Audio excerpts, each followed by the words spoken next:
Middle east के अंदर जारी गजा वॉर के हवाले से पिछले 24-48 घंटों में दो तीन बड़ी डेवलपमेंट्स हुई हैं, दो तीन बड़ी अपडेट्स हुई हैं, उसके बारे में बात करेंगे। सबसे बड़ी जो अपडेट है इस हवाले से वो तो ये है कि यूनाइटेड नेशंस की सिक्योरिटी काउंसिल के अंदर गजा सीज़ फायर की दो जो रिजोल्यूशंस थी वो ब्लॉक करने के बाद फाइनली अमेरिका ने अपनी एक रिजोल्यूशन पेश करने का ऐलान किया है और उसका ड्राफ्ट भी उन्होंने सीज़ फायर रिजोल्यूशन उसका ड्राफ्ट भी उन्होंने सबमिट करा दिया है। और उसके अंदर उन्होंने कहा है कि 6 हफ्ते की सीज़ फायर होगी और उसके अंदर तमाम जो हॉस्टेजेस हैं वो बाजियाब होंगे, उनको जो है वो रिहा करवा लिया जाएगा। ये एक अमेरिका ने सीज़ फायर की एक रिजोल्यूशन वहाँ पर पेश की है। इसके अलावा जो सेक्रेटरी ऑफ स्टेट है अमेरिका का ब्लिंकन, जिसने 5 मरतबा आके मिडिल ईस्ट और टाइम वेस्ट किया सबका, वो 6ठी मरतबा पहुंचा है। लेकिन इस बार शायद उसको लग रहा था कि मैं जाऊंगा तो कोई मुझे सीरियस वैसे भी नहीं लेगा, तो उसके आने से पहले एक्चुअली ये सीज़ फायर की रेजोल्यूशन वहाँ पर यूनाइटेड नेशंस की सिक्योरिटी काउंसिल में आई हुई है। तो ये जब आया है तो साथ में वहाँ पर वो ड्राफ्ट भी सबमिट हुआ है यूएनएससी के अंदर। तो यहाँ मिडिल ईस्ट के अंदर वो फिर सऊदी अरब के ऑफिशल्स के साथ मिला और यहाँ से फिर वो गया है इजिप्ट के अंदर। ना इजिप्ट के अंदर वो सीसी के साथ बैठ के तो फ़लस्तीनी रियासत की क़याम के हवाले से भी बातचीत करता हुआ नजर आया। एक्सोएस न्यूज़ ने खबर लगाई कि US submitted draft resolution to UN calling for Gaza ceasefire. और इसी खबर को इजराइल हयोम, इजराइल का बड़ा न्यूज़ आउटलेट है, इन्होंने रिपोर्ट किया कि Blinken discusses 6 week immediate truce as he arrives in region. Blinken से 6th visit to the Middle East since the start of the Israel-Hamas war began in Saudi Arabia before going to Egypt on Thursday with a stop in Israel on Friday. और वो कहता है कि he also discussed with the Sisi the establishment of an independent Palestinian state with security guarantees for Israel. इसके साथ एक और important development ये हुई है कि कनाडा जो कि मिलिट्री असिस्टेंस अगर सबसे ज़्यादा किसी मुल्क को जाती है कनाडा से तो वो इसराइल को जाती है, तो उन्होंने वो वाली मिलिट्री असिस्टेंस बंद कर दी है। कनाडा ने इसराइल को हथियार देना बंद कर दिए हैं। इस पे इसराइली उनको बुरा भला बोल रहे हैं कि आपने ड्यूरिंग द वॉर हमारे वेपन्स क्यों बंद किए हैं। The New Arab रिपोर्ट कर रहा है कि Canada votes to stop arms shipments to Israel over Gaza war. Government official, Israel has historically been a top receiver of Canadian arms exports and has hit back at Ottawa's decision. Now सवाल ये पैदा होता है, बड़ा question, कि ये जो बातें कर रहे हैं बड़ी बड़ी अमेरिका सीज़ फायर करवाएंगे, सिक्योरिटी काउंसिल के अंदर हमारा रेजोल्यूशन आ रहा है, बस आया सीज़ फायर हुआ ही हुआ, बस हम आ गए ना तो हो जाएगा बस। ये जो इतनी बड़ी बड़ी बातें कर रहे हैं, क्वेश्चन ये है कि हम किस हद तक इन बातों पे बिलीव कर सकते हैं। इतनी मर्तबा अमेरिका ने वादा खिलाफी की हुई है कि सवाल तो बनता है कि भाई किस हद तक उनकी बातों पे बिलीव किया जा सकता है, क्योंकि इसराइल से जो बातें सामने आ रही हैं उनके ऑफिशल्स की जानिब से वो तो टोटली डिफरेंट है, बिल्कुल डिफरेंट है। मतलब मैं देख रहा हूँ बहुत सारे एनालिस्ट हैं हमारे रीजन के भी, वो इन अमेरिकन बयानात और अमेरिका की जो सीज़ फायर इस पे तो बात कर रहे हैं कि बड़ा गुडी गुडी हो रहा है, अच्छा हो रहा है, कमाल हो रहा है, अमेरिका सीज़ फायर करवा रहा है। लेकिन इसराइल के अंदर देखें कि वहाँ पर क्या हो रहा है, पहले उधर भी देखिए, क्योंकि वहाँ पर भी वो भी हैं, मतलब वो भी पार्टी है यहाँ पर, वो क्या कह रहे हैं इस पे ज़रा देखिए। क्योंकि अभी तक देखें ना, नज़र तो ये आया है कि अमेरिकन्स को ये अपने बातों में लेकर आते हैं और जो ये बोलते हैं वही अमेरिकन्स कर रहे होते हैं, अभी तक हमने यही देखा है। तो वो क्या बोल रहे हैं इस पे मैं ज़रा आपको बताता हूँ। उनके ऑफिशल्स कह रहे हैं कि काहे का सीज़ फायर, ये बोल रहे हैं काहे का सीज़ फायर नहीं करेंगे।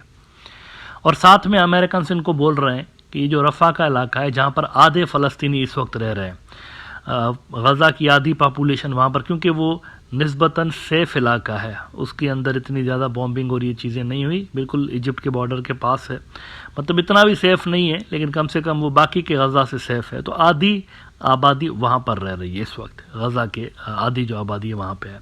तो उसके लिए नेतन्याहू कह रहा है कि मैं तो इसमें मैं घुसूँगा इसके अंदर। अमेरिकन्स कह रहे हैं और बाकी की दुनिया कह रही है मत घुसना, क्योंकि यहाँ पर नुकसान बहुत ज़्यादा हो जाएगा, जानी नुकसान। तो ये कह रहा है नहीं, अभी भी हमास की 4 बटालियन उसके अंदर है, रफ़ा के अंदर है, तो मैं घुसूँगा, उन 4 बटालियन से मैं लड़ूंगा, और जब तक मैं रफ़ा में नहीं घुसूँगा तो हमारी विक्ट्री अधूरी रह जाएगी, तो मैं तो घुसूँगा वहाँ पे रफ़ा के अंदर। अमेरिकन इनको मना कर रहे हैं, अपेरेंटली मना कर रहे हैं, अपेरेंटली, मैं अपेरेंटली वर्ड सोच समझ के बोल रहा हूँ। अब उनके जो ऑफिशियल्स हैं उनके अल्फाज में आपको दिखाता हूं, आप खुद समझ जाइए कि किस हद तक हम एक्सपेक्ट कर सकते हैं कि अमेरिकन जो सीज फायर बोल रहे हैं वो हो जाएगी।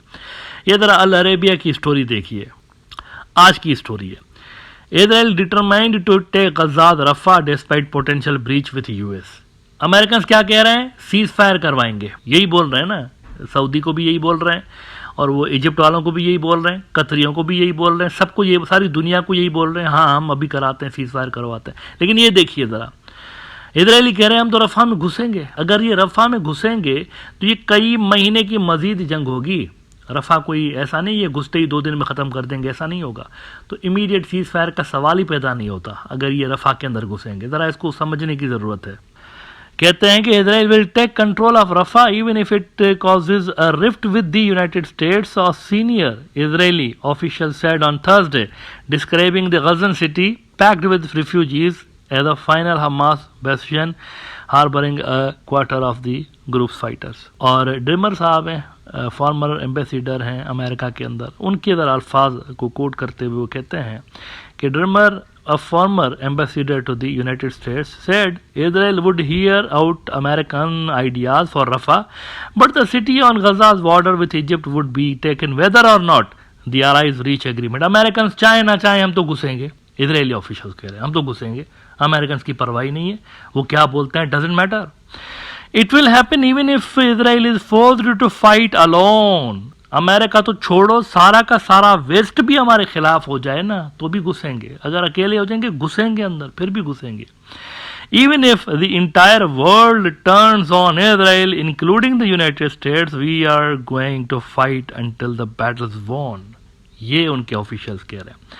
अगर ये रफा के अंदर घुसे तो इमीडिएट सीज फायर की रिजोल्यूशन की बत्ती बना के ना तो उस पर पकौड़े रख के तो पकौड़े खाइएगा, ये होगी उसकी हैसियत। अगर ये रफा के अंदर घुसे तो उस रेजोल्यूशन की ये हैसियत होगी, कुछ भी नहीं होगा।